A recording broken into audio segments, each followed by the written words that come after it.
That last track we heard was Window Shopping by the Big Funk Factory, and in fact, in the studio today we have Dweeb Droid from the Big Funk Factory. Hello, Dweeb. Hello. Can I ask you, you recently emerged as the reconstructed Dweeb Droid on the lottery, and I wondered what had happened to Professor Dweeb since your very public breakup. Well, I'm afraid I don't think he's available for the next foreseeable future. Yes. Right, and what happened to Asher? Well, that's very sad actually, because after she was brought in to replace me in mistake, and then for some reason the band split up.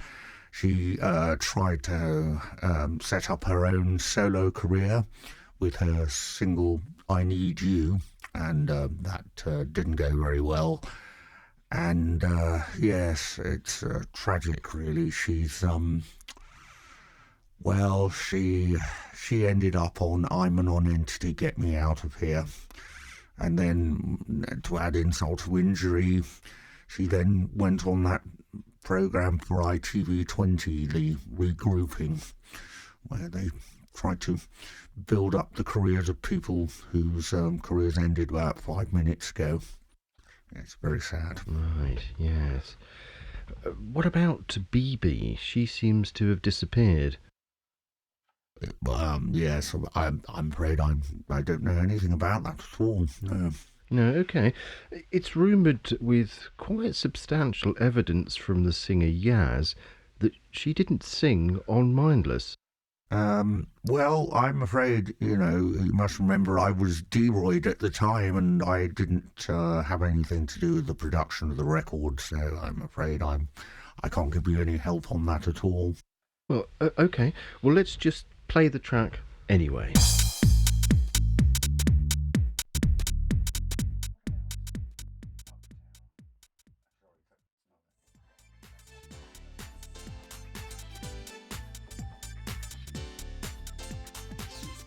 And that last track was Mindless by the Big Funk Factory. I still have Dweeb Droid in the studio. Dweeb, I wondered, what about Uptown? My sources tell me the record company wanted to release another record, a cover of We Will Rock You. Yes, that's right, and they even did a video with me in some rather strange clothes and not really looking like me at all. But yes, it's very strange, really. The master somehow ended up in the cutting room at Abbey Road, and so they cut it, and then somehow it ended up at the factory, and got many reproductions of it done. It was pressed.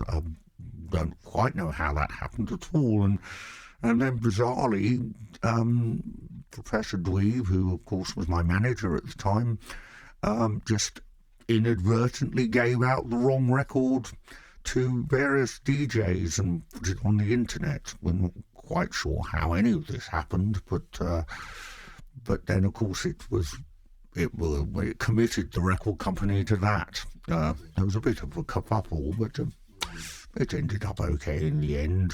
Right. Well, one question then. Is it true Deroid can't actually speak?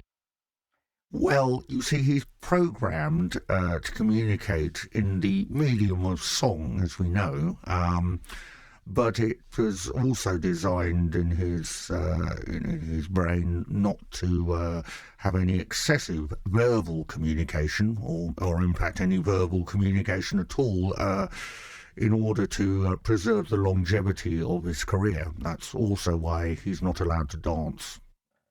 Right, and well, what's next for this previously mute superstar? Well, of course, with the success of the Antenolol advert, which has pushed the success of the single through the roof, as it were, until my moment of rebirth, we now have got various things. We've got the new single coming out, and then a big tour, and who knows, maybe even a film. You can never tell. Right. Can you perhaps enlighten us then on the allegations of your playing regressive rock to animals? No, I'm sorry. I did say to your producer we can't discuss this particular matter. It's sub judice, and in fact, it's better if we just end the interview now. Thank you. Thank you very much. Okay. Well, thank you. It appears Dweeb Droid has left the studio, so let's play Droid's first solo hit, Uptown Blues.